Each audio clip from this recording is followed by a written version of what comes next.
नमस्कार। होली का पर्व आ गया है और आप भी आ चुके हैं इस वीडियो पर। तो बिना कोई समय गंवाए आपको होली की बहुत बहुत शुभकामनाएं और जान लेते हैं इस वीडियो में हम क्या जानेंगे। इस वीडियो में हम जानेंगे कि होली में अग्नि का क्या महत्व है, होली में क्या चढ़ाना चाहिए और साथ ही साथ होली और पितरों का क्या संबंध है। जो लोग होली पर साधना करना चाहते हैं उन्हें क्या करना चाहिए और सबसे पहले होली पर रंग किसे लगाना चाहिए। तो आइए शुरू करते हैं। होलिका में सबसे महत्वपूर्ण चीज है अग्नि। अग्नि को देवताओं का मुख कहा गया है। अग्नि के माध्यम से हम देवताओं तक अपनी आहुति को पहुंचाते हैं। ये देवताओं से संबंध स्थापित करने का महत्वपूर्ण माध्यम है। होलिका की अग्नि को एक दिव्य यज्ञ माना गया है। जिस प्रकार यज्ञ में हम आहुतियों को देवताओं तक पहुंचाते हैं, उसी प्रकार होलिका की अग्नि में भी हम अन्न और अन्य पूजा सामग्रियां समर्पित करते हैं। हम सभी जानते हैं कि जीवन के लिए आवश्यक सभी वस्तुएं हमें प्रकृति से मिलती हैं और उन्हीं चीजों को हम देवताओं को अर्पित करते हैं। इसी तरह से हम देवताओं के प्रति आभार प्रकट करते हैं, अभिव्यक्त करते हैं। हमारे सनातन हिंदू धर्म में पर्वों का, त्योहारों का एक खास महत्व है और वह किसी न किसी तरह से हमारे मौसम, हमारी ऋतुओं और हमारी फसलों, हमारी खेती से जुड़ा हुआ है।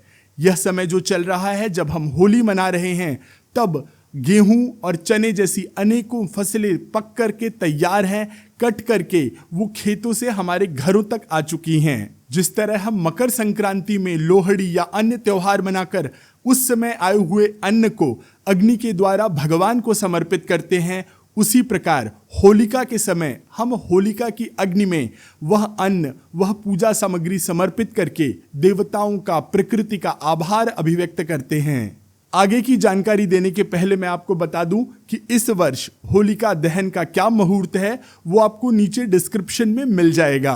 आपने सुना होगा कि होलिका दहन की रात्रि पर तपस्या का, साधना का बहुत अधिक महत्व होता है। कई लोग जो तंत्र में विश्वास करते हैं, मंत्र की साधना करते हैं, वो होलिका की रात्रि का बहुत अधिक उपयोग करते हैं। साल भर में 3 रात्रियों को सबसे अधिक ऊर्जावान रात्रि माना जाता है। एक शिवरात्रि, दूसरी होलिका की रात्रि और तीसरी दीपावली की रात्रि। इस रात्रि यानी कि होली की रात्रि पर आप रात के समय स्नान करके पूजा पाठ करने के लिए बैठ जाइए। संभव हो तो एक ऊनी या कोई कंबल, इस तरह का वस्त्र लेकर के आप उसे नीचे बिछा दीजिए। उसके ऊपर आप नहा धो करके बैठ जाइए, शांत चित्त हो जाइए। आप नहाकर तुरंत आएंगे तो आपका सर गीला होगा, आपके बाल गीले होंगे। यह आपकी पूजा में, आपकी साधना में और अधिक सहायता करेगा। यदि आपका सर गीला नहीं है तो आप पानी की कुछ बूंदें अपने सर पर डाल लीजिए। ये आपकी पूजा में, साधना में मदद करेगा। अब आप जिस भी इष्ट की पूजा करते हैं, जिस भी देवी या देवता की उपासना करते हैं, उनके मंत्र को अधिक से अधिक जाप करिए। मैं आपसे नहीं कहूँगा कि 12 बार करिए, 18 बार करिए, 20 बार, 108 बार। जितना अधिक आप उस एक बार में बैठने के बाद उस आसन पर कर सकते हैं, उतना अधिक से अधिक एक दीपक जला करके उस मंत्र का जाप करिए। यह आपको ब्रह्मांड की उस अपार ऊर्जा से कनेक्ट करने के लिए बहुत सहायक होगा। फाल्गुन पूर्णिमा की यह रात्रि अर्थात कि होलिका की रात्रि हमारे पितरों को तर्पण करने के लिए भी एक बहुत उत्तम समय होता है।